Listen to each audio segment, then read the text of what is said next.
ये जले हुए पराठे सिर्फ और चाय का गिलास। हम लोग कोई छत्तीसगढ़, कोई झारखंड के जंगलों में, कोई जम्मू कश्मीर के पहाड़ियों में पड़ा रहता है। ना ही इसको कोई वेलफेयर मिलता है, ना ही समय से छुट्टियां मिलती हैं। हमारे इस दुख को समझने वाला कोई नहीं है दोस्तों।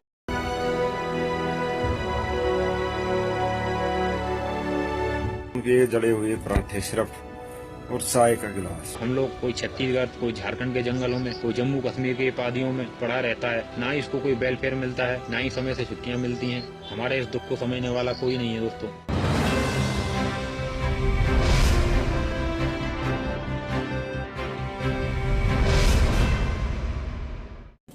मैं अभी सुबह का आपको नाश्ता दिखाता हूँ कि ये जले हुए पराठे सिर्फ और चाय का गिलास, और कुछ नहीं, ना अचार, ना जाम, ना बटर, कुछ नहीं।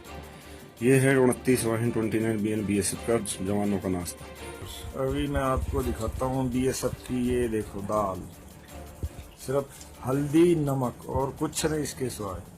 10 घंटा ड्यूटी जवान करने के बाद ये दाल, ना इसमें प्याज है, ना लहसुन है, अदरक नहीं। कंटिन्यू 10 दिन से यही दाल और ये रोटियां देखिए आप। ये अब आप ही बताइए, यह खाना खा के क्या एक BSF का जवान 10 घंटे ड्यूटी कर सकता है? सभी अधिकारी सब सामान बाजार में बिक्री कर देते हो, ये खाना खाने के लिए मिलता है। हम लोग कोई छत्तीसगढ़, कोई झारखंड के जंगलों में, कोई जम्मू कश्मीर के पहाड़ियों में पड़ा रहता है। ना ही इसको कोई वेलफेयर मिलता है, ना ही समय से छुट्टियां मिलती हैं।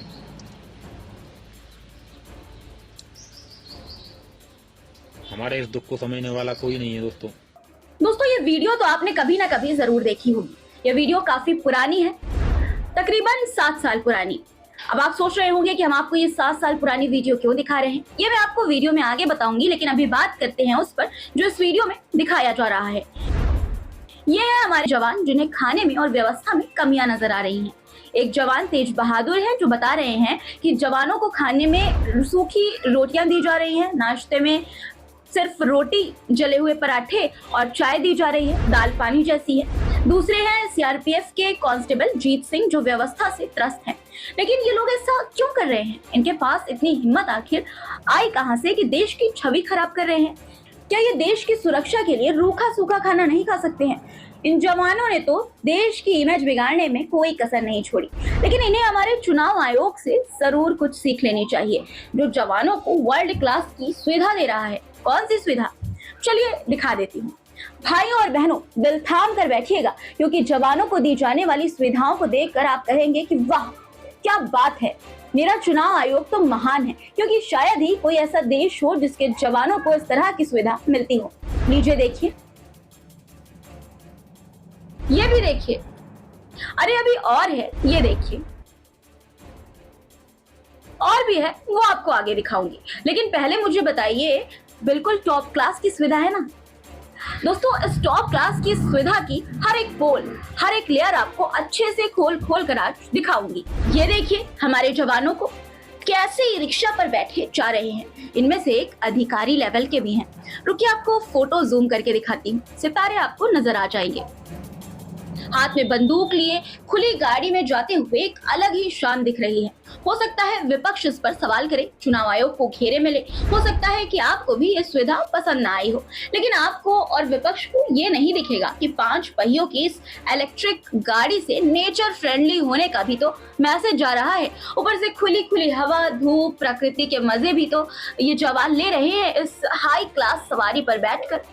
अरे समझिए आप लोग, ये एक संदेश जाएगा पूरी दुनिया में कि भारत के चुनाव में जवानों को भेजने का एनवायरमेंट फ्रेंडली तरीका अपनाया गया है। हो सकता है कि चुनाव आयोग ने भी यही सोचा हो, यही मैसेज दुनिया को देने के लिए उन्होंने इतनी हाई क्लास सुविधाएं दी हो जवानों को। अब देखिए ये दूसरी तस्वीर, इसमें तो ऊपर छत ही गायब है। कैसे आराम से आलती पालती मारकर मजे से जवान ड्यूटी करने जा रहे हैं। अब एक और फोटो देखिए, ये तो सबसे एपिक है दोस्तों। घोड़े गाड़ी यानी कि टांगा, इसे देखकर आपको शोले की याद जरूर आई होगी। हालांकि बसंती के टांगे में भी ऊपर धूप से बचाने के लिए छत हुआ करती थी। खैर वो तो बसंती थी और ये तो जवान है। आप इस फोटो को देखिए, देख लिया ना अच्छे से आपने जवानों को दी जाने वाली सुविधाएं। अब आते हैं इस बात पर कि मैंने वो 7 साल पुरानी शिकायत करते हुए जवान की वीडियो आपको क्यों दिखाई। दोस्तों और मेरे देश की हिफाजत करने वाले जवानों, वो इसलिए क्योंकि कुछ सीखना चाहिए था कि कैसे देश का नाम रोशन करते हैं सब कुछ सहते हुए। अगर नहीं भी सहा जाए तो चुप रहते हैं, क्योंकि बोलने से, अपने हक के लिए आवाज उठाने से, जिंदा रहने के लिए 2 वक्त का अच्छा खाना मांगने से देश की छवि खराब होती है। जो जवान शिकायत करने की हिम्मत करते हैं उनसे सवाल है मेरा कि क्या आप 5 स्टार होटल का खाना खाकर ही देश के लिए लड़ेंगे? क्या आपको नहीं पता कि नेताओं पर कितना प्रेशर होता है? तभी तो वो बढ़िया घी लगी रोटी 5 स्टार में खाना खाते हैं, ताकि उनके अंदर भाषण देने के लिए ताकत आती रहे। क्या आप नेताओं के बराबर बढ़िया खाना खाने की उम्मीद रखते हैं? क्या आप ये उम्मीद रखते हैं कि आपको भी नेताओं की तरह एसी वाली गाड़ी दी जाए, हेलीकॉप्टर दी जाए? अगर आपकी और जिन तेज बहादुर ने सालों पहले शिकायत करते हुए वीडियो बनाया था, उनकी ऐसी ही सोच थी, तो उनके साथ सही ही हुआ कि उन्हें जबरदस्ती रिटायर कर दिया गया था और उन पर एक्शन हो गया था। अब देश के जवान कोई नेता तो है नहीं जो उन्हें हॉर्स ट्रेडिंग से बचाने के लिए महीनों 5 सितारा होटल में रखा जाएगा। हाँ, अगर इनसे सरकार बन या गिर रही हो तब अलग बात थी। अरे भाई, इन जवानों को बोलने से पहले ये नहीं सोचना चाहिए था कि ये देश की छवि खराब कर रहे हैं, ये बताकर कि उन्हें अच्छा खाना नहीं मिलता।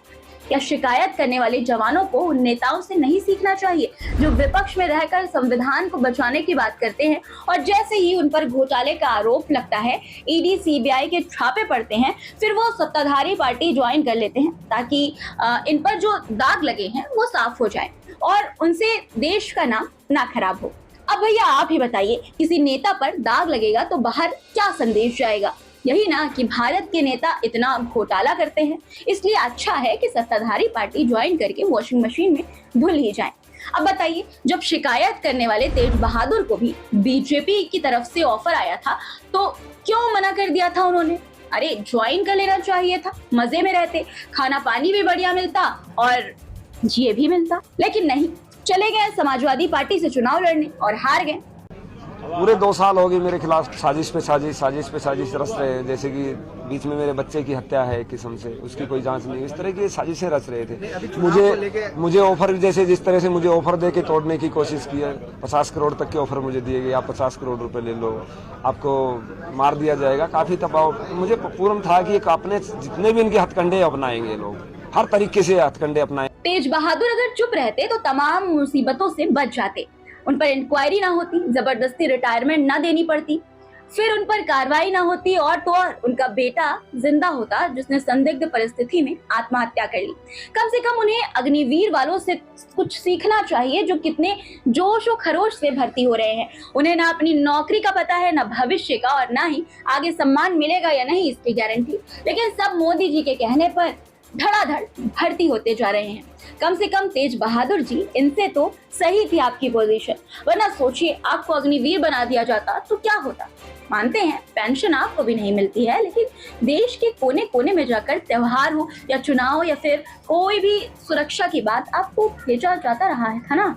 अब देश की सुरक्षा करने का इतना ज्यादा मौका मिल रहा है तो आपको तो इस पर गर्व होना चाहिए था। आपका सिर फक्र से ऊंचा होना चाहिए था कि आपको त्योहार हो या कोई अपने घर की जरूरत, बिना कोई छुट्टी दिए लगातार देश सेवा कराई जा रही है। इसके बाद भी आपको पेंशन चाहिए, इसके बाद भी आपको अच्छा खाना चाहिए और सुविधाएं चाहिए। आज का कोई अंधभक्त, मेरा मतलब है देशभक्त, होता तो ऐसा नहीं करता। और जो हमने तस्वीरें दिखाई उस पर तो आपको चुनाव आयोग का शुक्र अदा करना चाहिए कि उन्होंने इतना ख्याल रखा जवानों का, वरना देश हित में पैदल भी भेज देते, इसमें कोई बुराई नहीं थी, बल्कि इसमें उनकी फिजिकल एक्टिविटी ही बेहतर होती। तेज बहादुर जी ने सिर्फ खाने की क्वालिटी दिखाकर ही देश का नाम खराब नहीं किया, बल्कि मोदी जी के खिलाफ चुनाव लड़कर भी कितना बड़ा पाप किया था। जो लीडर देश ही नहीं दुनिया भर का चहेता नेता हो, जिसके एक कॉल से 2 देशों की वॉर रुक जाती हो, जिसके विदेश में पहुंचते ही टंके बजने लगते हो, लोग एक झलक के दीवाने हो जाते हो, ऐसे दुनिया के लीडर के सामने चुनाव लड़ने की सोच भी कैसे सकता है कोई। मान लिया गलती हो गई थी, लेकिन याद कीजिए जब भाजपा वाले लगे थे नामांकन रद्द कराने में, तभी समझ जाते हैं कि हाँ भाई अब नहीं लड़ना चाहिए मोदी जी के खिलाफ। लेकिन नहीं, इन्हें तो बस देश की इमेज खराब करनी थी।